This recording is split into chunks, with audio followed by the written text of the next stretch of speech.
Pada tahun 2018, terdapat cerita yang mengenaskan dari seorang dosen yang pernah mengajar di Universitas Tridharma. Kejadian ini terjadi pada tahun 2018. Tersebar isu mengenai kejadian meninggalnya dosen di kampus itu karena bunuh diri. Ada juga yang mengatakan bahwa beliau meninggal karena tutup usia serta memiliki penyakit kronis. Namun fakta sebenarnya mengatakan bahwa dosen tersebut mati karena pembunuhan berencana. Sebelum terdapat kasus kematian di Universitas Tridharma, kampus Tridharma adalah kampus yang nyaman dan indah.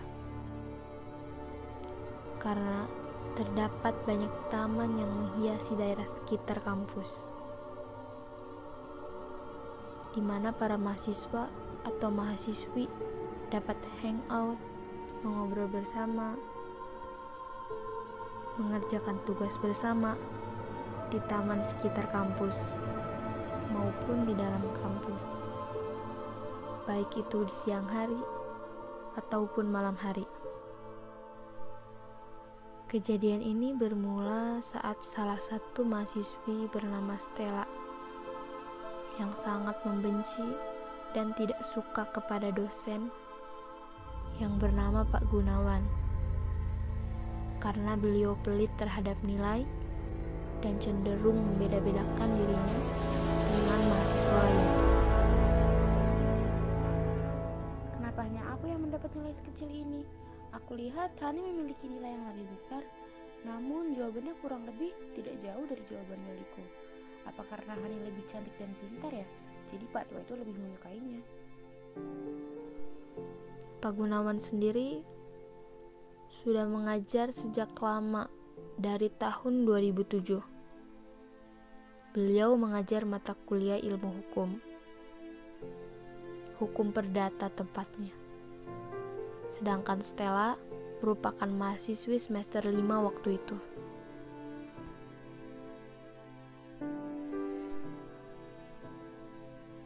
Stella adalah murid yang biasa saja, tidak begitu pintar, dan dia sempat pernah mengulang mata kuliah perdata yang diampu oleh Pak Gunawan. Namun nilainya masih saja kurang. Padahal menurutnya, ia sudah belajar dengan begitu keras. Tetapi tetap saja nilainya nihil. Sedangkan Pak Gunawan sendiri tidak mau memberikan keringanan kepada Stella. Kamu itu harusnya tahu diri, Stella. Untung saja saya masih mau memberimu nilai. Jawaban yang kamu berikan di lembar jawabanmu itu meracau. Harus kamu lebih giat lagi belajar dan memperhatikan materi yang saya sampaikan, bukannya marah dan bertanya kesalahanmu. Tapi Pak, saya sudah berusaha keras mampu saya, dan saya rasa jawaban saya juga sudah sesuai dengan materi yang Bapak sampaikan. Kejadian ini sudah terulang beberapa kali. Namun anehnya, mahasiswa lain yang memiliki masalah yang sama dengan Stella tidak dimarahi. Bahkan memberikan keringanan dan nilainya bisa jadi bagus.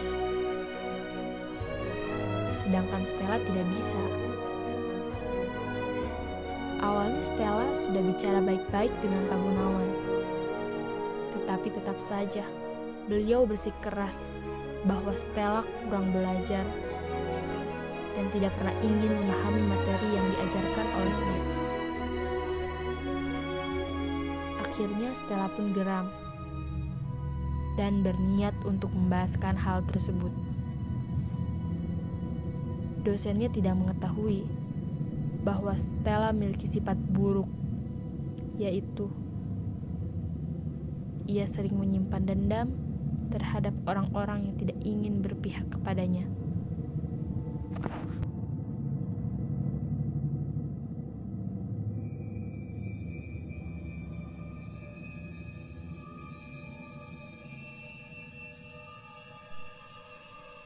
Setelah itu, ia memiliki rencana untuk membunuh Pak Gunawan. Rencana ini ia lakukan sendiri setelah ia mendapatkan referensi yang ia dapatkan dari film-film bergenre pembunuhan yang sudah ia saksikan. Stella tidak ingin membunuh dosennya dengan cara yang sulit dan meninggalkan bukti yang terlihat begitu jelas. Ia hanya ingin menggunakan racun yang dituangkan ke dalam minuman Pak Gunawan yang selalu diminum setiap pagi dan selalu terletak di atas mejanya. Karena ia tahu bahwa Pak Gunawan sangat menyukai teh. Terbesit di otak Stella untuk menaruh racun ke dalam teh Pak Gunawan saat pagi hari. Keesokannya, dijalankanlah ide jahatnya itu. Kebetulan jam 8 pagi ini ada mata kuliah hukum perdata. Stella sudah mengetahui, pasti di atas meja Pak Gunawan sudah ada teh tersebut. Stella datang lebih pagi dari biasanya.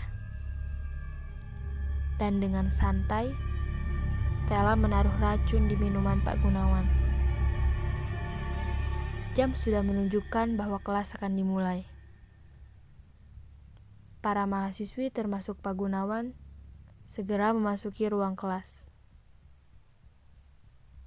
Setelah selesai menjalankan materi, Pak Gunawan pun meminum teh tersebut. Belum terjadi efek apapun setelah Pak Gunawan mengajar selama 30 menit. Obatnya belum reaksi, dan kelas masih berjalan seperti biasanya.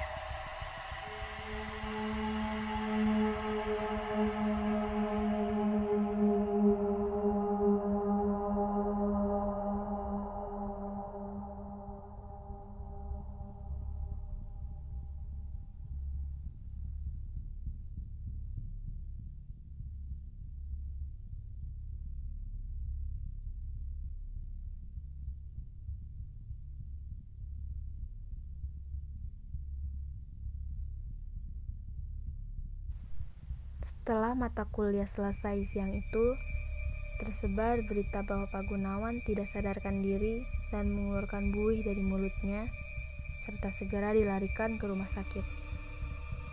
Namun sayang, nyawa beliau tidak terselamatkan setelah sampai di rumah sakit. Dari kejauhan, Stella tersenyum simpul karena mengetahui bahwa rencananya berhasil. Selang beberapa hari dari kejadian itu, Stella memutuskan untuk pindah kampus.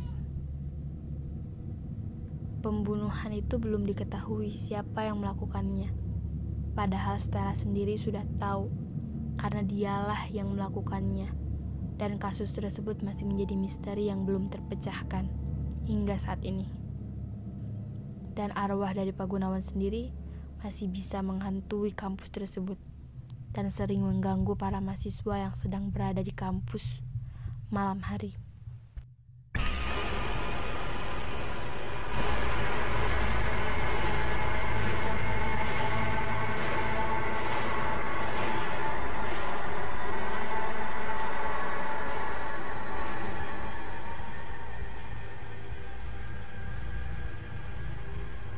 Kasus ini diceritakan dari telinga ke telinga dan menjadi ramai diperbincangkan di kalangan para mahasiswa. Namun ditutup dari awak media dan hanya segelintir masyarakat yang mengetahui kasus ini demi menjaga nama baik kampus tersebut. Beberapa tahun pun berlalu dan kasus ini pun terlupakan begitu saja. Yazid adalah mahasiswa baru di Universitas Tridharma. Di kalangan angkatannya, Yazid terkenal sebagai Prince of Law karena mukanya yang tampan, ramah, tegas, baik, dan murah senyum. Karena itu, ia menjadi sangat populer di angkatan 2021. Dan teman sekelasnya tidak segan-segan menjadikan Yazid sebagai ketua kelas di ilmu hukum 1A. Hari ini hari pertama Yazid mengikuti perkuliahan. Meskipun badan Yazid tidak enak badan, Yazid tetap memaksakan